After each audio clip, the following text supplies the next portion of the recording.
Hello, कल्पनाज किचनमध्ये आपल्या सर्वांचं खूप खूप स्वागत आहे। आज मी घेऊन आले आहे आपल्यासाठी राजमा रेसिपी। चला तर मग त्यासाठी लागणारे साहित्य पाहू। त्यासाठी मी 2 वाट्या राजमा घेतला, रात्रभर तो पाण्यामध्ये भिजत ठेवला। त्यानंतर स्वच्छ धुवून कुकरला फोडणी तयार केली व फोडणीमध्ये 2 लवंगा, त्याच्यानंतर 1 दालचिनीचा तुकडा, त्यानंतर 2 तेजपत्ता आणि 1 काळी विलायची टाकून ते मी शिजून घेतलं। यासाठी आपण 3 कांदे मोठे मोठे बारीक करून घेतलेले आहे।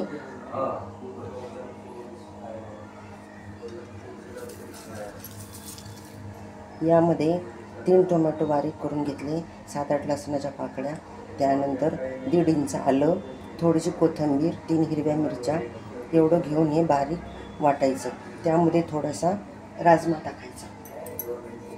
यामध्ये आपण 3 टोमॅटो स्वच्छ धुवून कापून घेतलेले आहे। त्यामध्ये 7-8 लसणाच्या पाकळ्या, 3 हिरव्या मिरच्या, 1.5 इंच आलं, कोथिंबीर व थोडासा 1 चमचाभर राजमा टाकून आपण बारीक वाटून घेणार आहोत। आता आपण पॅनमध्ये 3 चमचे तेल टाकलेले आहे। त्यामध्ये 1 टीस्पून जिरं टाकू व ते तडतडल्यानंतर आपण त्यामध्ये कांदा टाकू।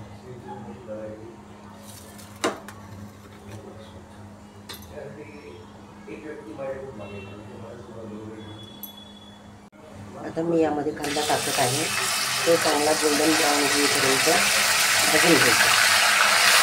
आपला कांदा एकदम गोल्डन ब्राऊन झालेला आहे। आता आपण त्यामध्ये वाटलेलं टोमॅटो, त्याच्यानंतर आलं लसूण हे सगळं टाकूया।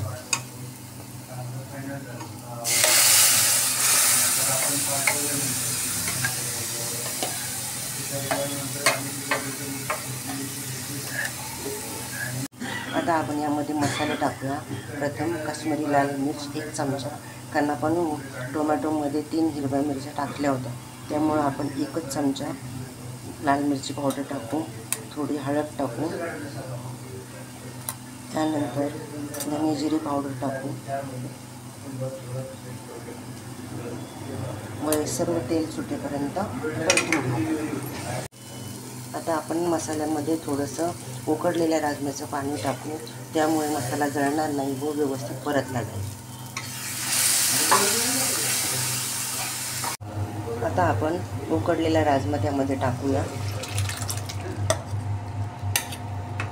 व आपल्याला हवी तेवढी ग्रेव्ही, जशी पातळ पाहिजे तशी ग्रेव्ही ठेवावी व चवीनुसार मीठ टाकावे।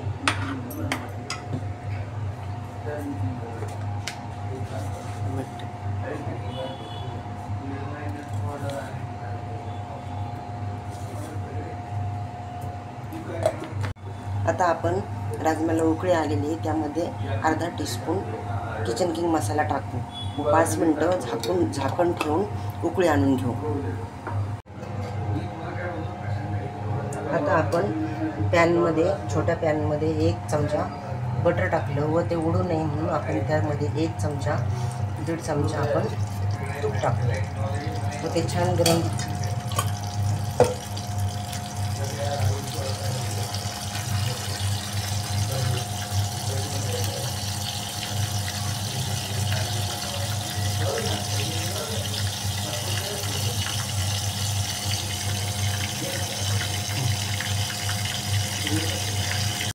आता बटर व तूप गरम झाले, त्यामध्ये आपण कसुरी मेथी टाकू व ती छान परतून आपण राजमा टाकून घेऊ।